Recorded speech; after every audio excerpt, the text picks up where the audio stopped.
Right now, your brain is quietly building up this chemical wall. Yeah, a very specific invisible wall. Right. It's a neurotransmitter called adenosine, and it is slowly preparing your body for sleep. It's just this delicate, naturally occurring biological rhythm that you have. Completely natural. But for millions of people today, a massive flood of a synthetic molecule just hijacked that exact system. Oh, yeah. Like, forcefully altered their consciousness, blocked their fatigue, and artificially powered them through the morning. And we don't even bat an eye at it. Exactly. We accept this chemical manipulation as totally normal. We call it having a cup of coffee. Right. So, welcome to the deep dive, where we are looking at what happens when chemical substances hijack the natural systems you already possess to profoundly alter your perception, your mood, and your reality. It's a massive shift in perspective when you realize that drugs don't actually contain magic properties. Right, they don't invent new sensations. Exactly. They merely exploit the cellular machinery you already have. We're looking at the biological mechanics of external manipulation, taking the brain's baseline and either suppressing it, accelerating it, or, mutating it entirely. Which is fascinating, but because the underlying mechanisms here are so incredibly dense, I'm going to formally step into the role of the student today. I like it. Yeah, I'll be leaning on you to take the podium as the lecturer. But be warned, I have poured over section 4.5, chapter 4 from Psychology 2E, and I'm not just going to sit here and nod. Fair enough. I want to understand the exact cellular causality behind why these substances dictate human behavior so aggressively. So the mission is diagnostics, neurotransmitters, and behavior. Well, I gladly accept the lecturer role. Yeah. And honestly, the best students are the ones who challenge the material anyway, so bring it on. Awesome. But to start, we really have to establish a clinical baseline. Like, before we look at how a chemical alters the brain, we have to understand at what point that alteration becomes a pathology. Right, because not all use is abuse. Precisely. Clinicians rely on the DSM-5 to diagnose what they call a substance use disorder. And the foundational pillar of that diagnosis isn't just the sheer volume of drugs consumed. It's the behavior. It is compulsion. Yeah. It's a behavioral pattern where an individual continues to use a substance despite experiencing significant destructive consequences to their health, their relationships, or their livelihood. Now, section 4.5 highlights two massive physiological hallmarks within that compulsive cycle, tolerance and withdrawal. Right. And from a biological standpoint, tolerance is essentially the brain's desperate attempt to maintain homeostasis, right? That's exactly what it is. Like, if you constantly flood your brain with a chemical, your brain responds by aggressively deleting its own receptors for that chemical. Yeah. It actively mutes itself. The brain downregulates. Yeah. Yes, because there are fewer receptors available, you have to consume significantly larger quantities of the substance just to achieve the original baseline effect. Which is terrifying when you think about it. Yeah, it is, because you're rapidly escalating the dosage to chase that feeling. And the gap between achieving a high and triggering a lethal overdose narrows terrifyingly fast. Wow. Which brings us to the second hallmark, right? Withdrawal. Right. When you abruptly remove that substance, the brain is caught entirely off guard. It has compensated for the drug's presence, so removing it causes a severe rebound effect. And the symptoms are usually the opposite of what the drug does, right? Almost always the exact biological opposite of the drug's primary effect. Okay, but the textbook makes a really vital distinction here that caught my eye. The text notes that physical dependence, so experiencing tolerance and withdrawal, isn't actually enough to diagnose someone with a substance use disorder. That is correct. So as the student analyzing this, I have to challenge the conventional wisdom here. Wait, so someone could go through agonizing physical withdrawal but not technically be addicted? Absolutely. Yeah. Really? Think about patients prescribed powerful beta blockers for high blood pressure or non-abused corticosteroids. If they stop taking those medications cold turkey, their bodies will experience profound, physically dangerous withdrawal symptoms because their cellular machinery has adapted to the medication. Wait, the body got used to it. But they aren't compulsively robbing pharmacies to get more blood pressure medicine, Right. They don't have a psychological tether to the drug. So the physical adaptation is really just biology doing its job.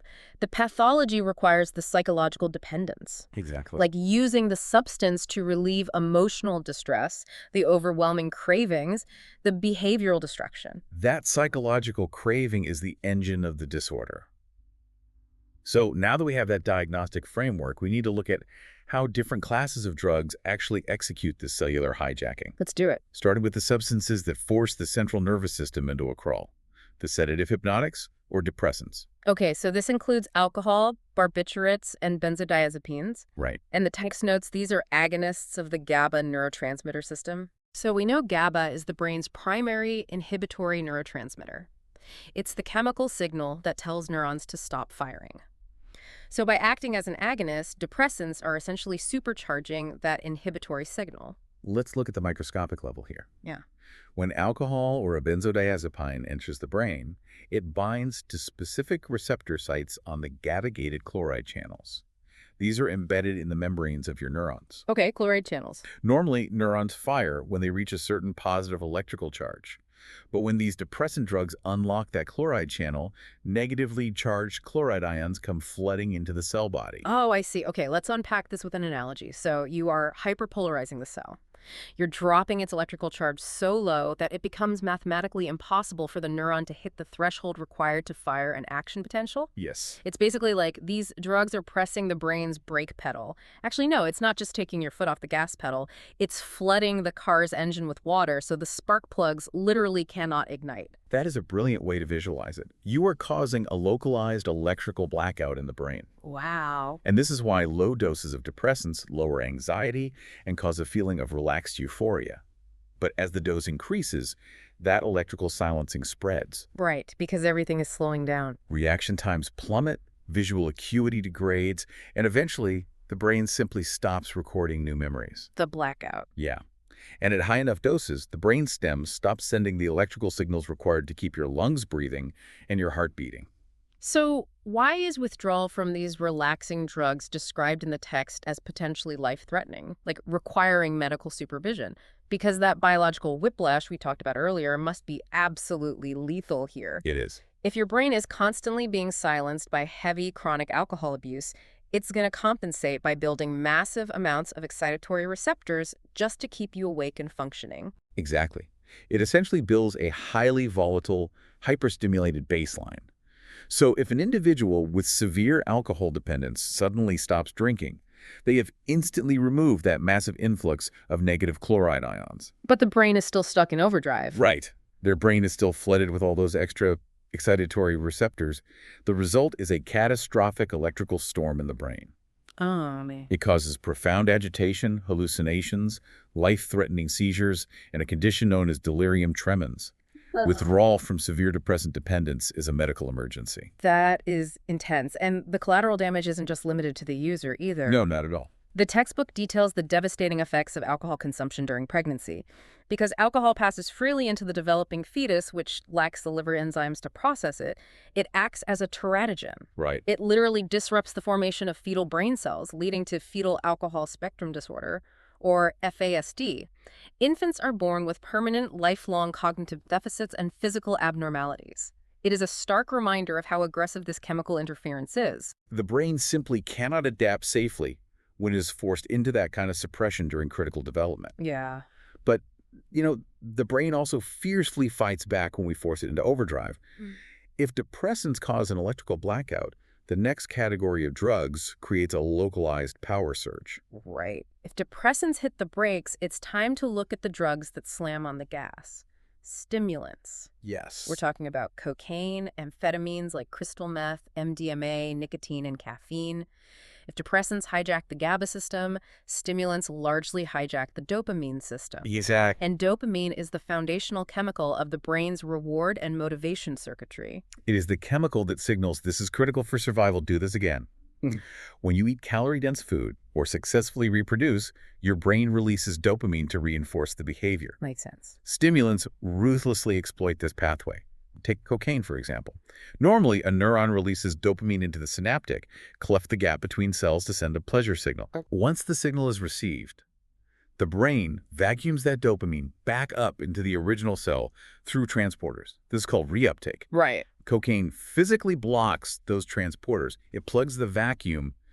The dopamine is trapped in the synapse, binding to the receiving cell over and over again, causing an intense synthetic euphoria. Wow.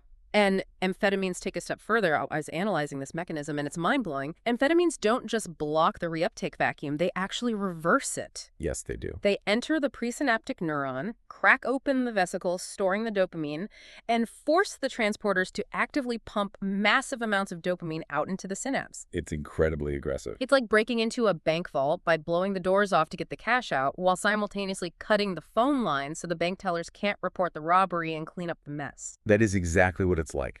The resulting surge of neural activity is incredibly violent. The user experiences intense elation, boundless energy, and hyperfocus. But because this mechanism is so unnatural, it completely drains the brain's reserves of monoamine neurotransmitters, dopamine, norepinephrine, and serotonin. Which brings up an incredible paradox I noticed in the reading. Oh. Here's where it gets really interesting.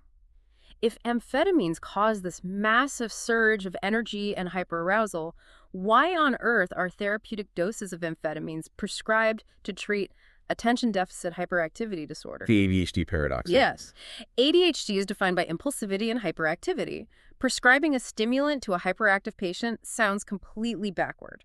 It seems like a contradiction until you look at the specific neuroanatomy involved. In individuals with ADHD, certain areas of the brain responsible for impulse control and executive function, specifically the prefrontal cortex and the basal ganglia, are actually underactive. Oh, underactive. Yes, they aren't getting enough dopamine to function optimally. Because the brakes aren't working, the rest of the brain runs wild, resulting in outward hyperactivity. Oh, so the stimulant medication isn't stimulating their body to run around. It's specifically stimulating the prefrontal cortex, waking up the brain's management center so it finally has the energy to regulate behavior and sit still. Precisely. Therapeutic microdose stimulants bring the underactive regions up to a normal baseline. That is fascinating. But when powerful amphetamines like smokable crystal meth are abused recreationally, you are obliterating the baseline. Right. Methamphetamine is cheap, synthesized from pseudoephedrine found in cold medicine, and reaches the brain in seconds when smoked.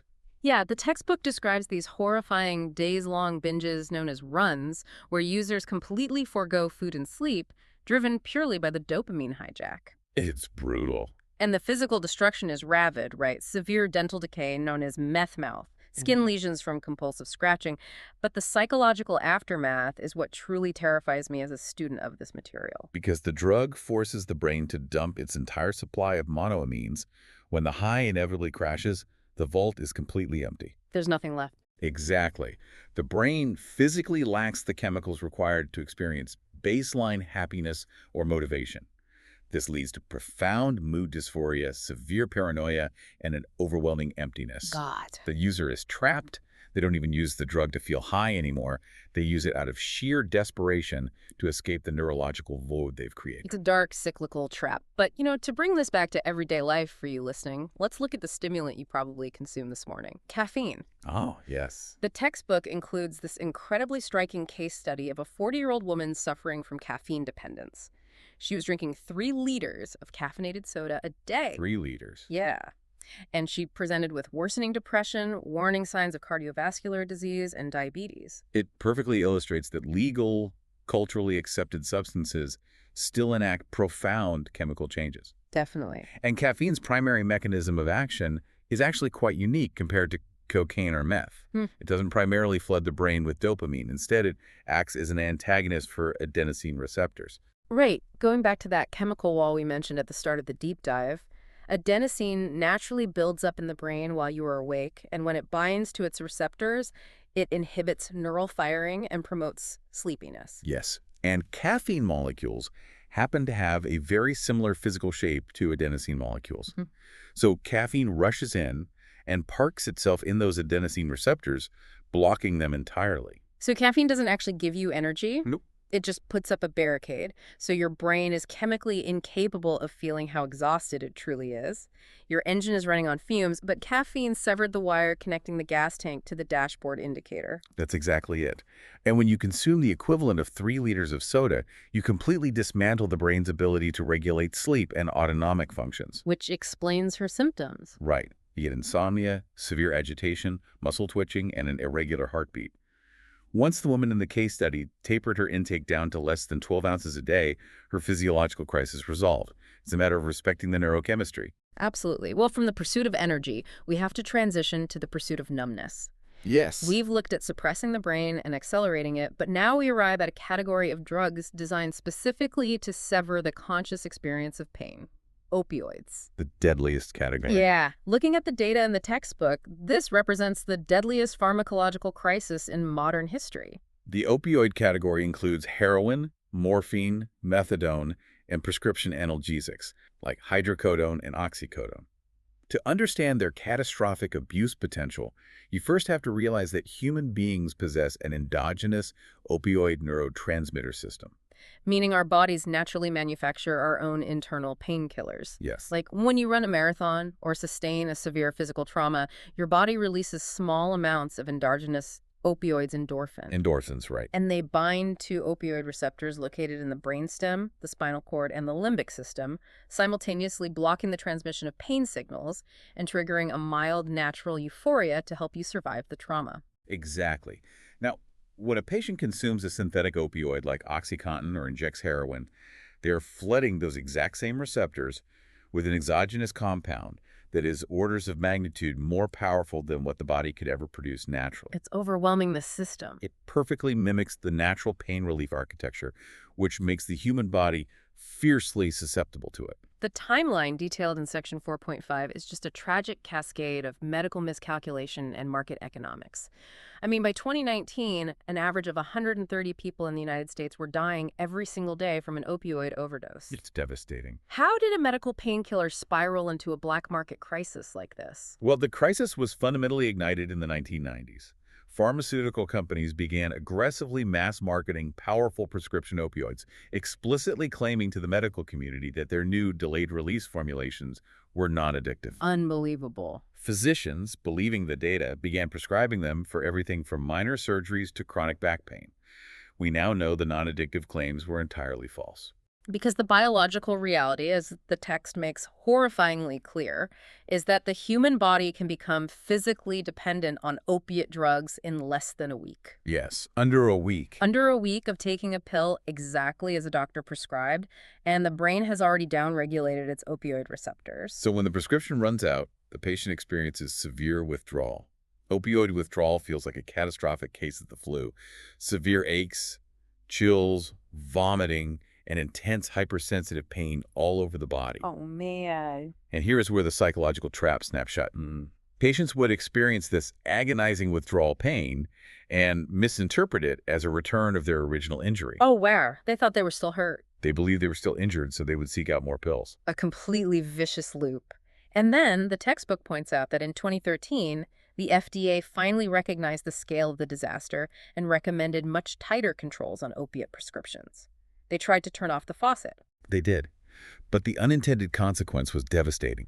You suddenly had millions of people who were already deeply physiologically addicted to these pills, and the legitimate supply vanished overnight. Right. This created a massive, desperate black market. And the economics are brutal. Black market prescription pills soared to $80 or more for a single tablet. A person suffering from withdrawal, desperate for relief, inevitably turns to the cheapest, most potent alternative available. Street heroin. Exactly. Which could be purchased for $5 a dose. And the economics drove the crisis even deeper.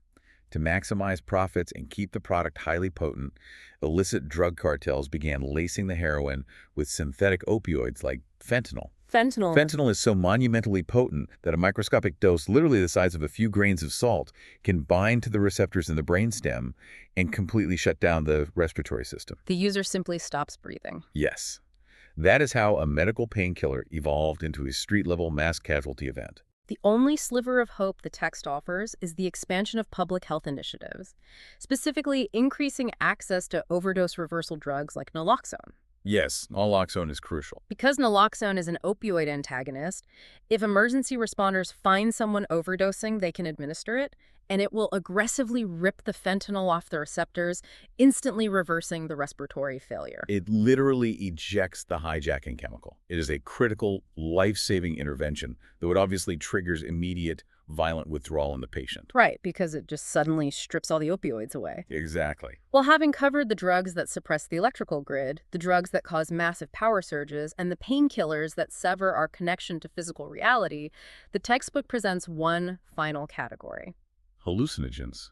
Right. Drugs that don't just shift our energy or pain levels, but profoundly alter our sensory perception entirely. Hallucinogens are a profoundly distinct class of psychoactive substances. We are looking at LSD, mescaline, PCP, ketamine, and marijuana. Unlike the other categories, which largely target a single primary neurotransmitter system, hallucinogens are incredibly varied in their biological mechanisms. Right, like depressants all generally hit GABA and stimulants hit dopamine, but looking at hallucinogens, the neurochemistry is all over the map. It really is. LSD and mescaline act as serotonin agonists. They bind to serotonin receptors, which drastically alters how the brain filters sensory information, leading to vivid visual hallucinations and synesthesia, like hearing colors. Right. But then you look at PCP and ketamine, and they operate entirely differently, acting as antagonists of the NMDA glutamate receptor. Despite the different pathways, the common thread is a profound alteration of the user's sensory and perceptual experience. Time dilates, spatial awareness skews, and users often report feeling detached from their physical bodies. Yeah. But significantly, the text notes that traditional hallucinogens generally carry a much lower potential for physical dependence and abuse compared to opioids or depressants. Which brings us to the most legally complex substance in the entire text, marijuana. Oh, yes. As a student looking at the objective facts laid out in section 4.5, marijuana straddles an incredibly contradictory line. On one hand, it has recognized peer-reviewed medical applications. It does. Medical marijuana is utilized for a variety of severe health conditions. For instance, the active compounds are highly effective at preventing the severe nausea and life-threatening weight loss associated with chemotherapy treatments. It has legitimate clinical utility. But on the other hand, so what does this all mean for the scientific study of marijuana, given the conflicting laws?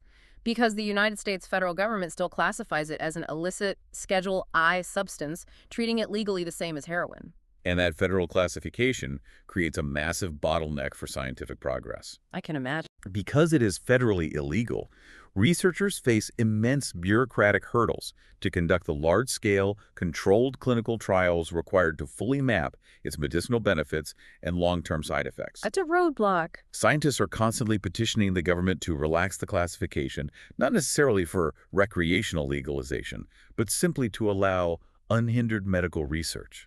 It's a fascinating look at what happens when federal law directly restricts the scientific method. The textbook notes a historical tension where the Department of Justice routinely arrested individuals involved in state legal medicinal marijuana operations. Right. It wasn't until late 2013 that the DOJ issued a memo indicating they would generally stop challenging state medical marijuana laws, reflecting a slow, grinding shift between shifting state legislation and federal constraints. It perfectly illustrates that the study of psychoactive drugs is never just biology. It is hopelessly entangled with law, economics, and culture. It truly is. Well, stepping out of the pure student role to synthesize our deep dive today, the journey from the baseline of the DSM-5 through the electrical blackout of depressants, the violent dopamine surge of stimulants, the tragic mimicry of opioids, and the sensory mutations of hallucinogens leaves me with one overarching realization. What's that? The brain is an incredibly adaptable, highly vulnerable machine. We learned that these chemicals don't invent new sensations. They just mercilessly exploit the delicate balance of GABA, dopamine, adenosine, and endorphins that you already possess. That is the fundamental truth of neuropharmacology. You are your neurochemistry. And if we follow that logic to its absolute extreme, it leaves you with a fascinating question to ponder long after we sign off. Okay, I'm ready. Scientists are currently trying to map every single receptor in the human brain. If one day pharmacology advances to the point where we can synthesize a chemical that perfectly mimics dopamine or endorphins, providing boundless energy and perfect euphoric happiness without ever triggering tolerance, downregulation, or withdrawal. A perfectly safe, synthetic high with zero biological consequences. Exactly. Would you take it? If we could flawlessly engineer endless joy in a laboratory, would choosing to live in that artificially altered state forever represent the ultimate medical triumph? Or would it erase the very friction and suffering that makes us fundamentally human? Now, that is a terrifyingly brilliant question to leave on. Thank you for taking the podium today to guide us through the microscopic reality of the mind, and thank you to the listener for joining us on this deep dive. Until next time.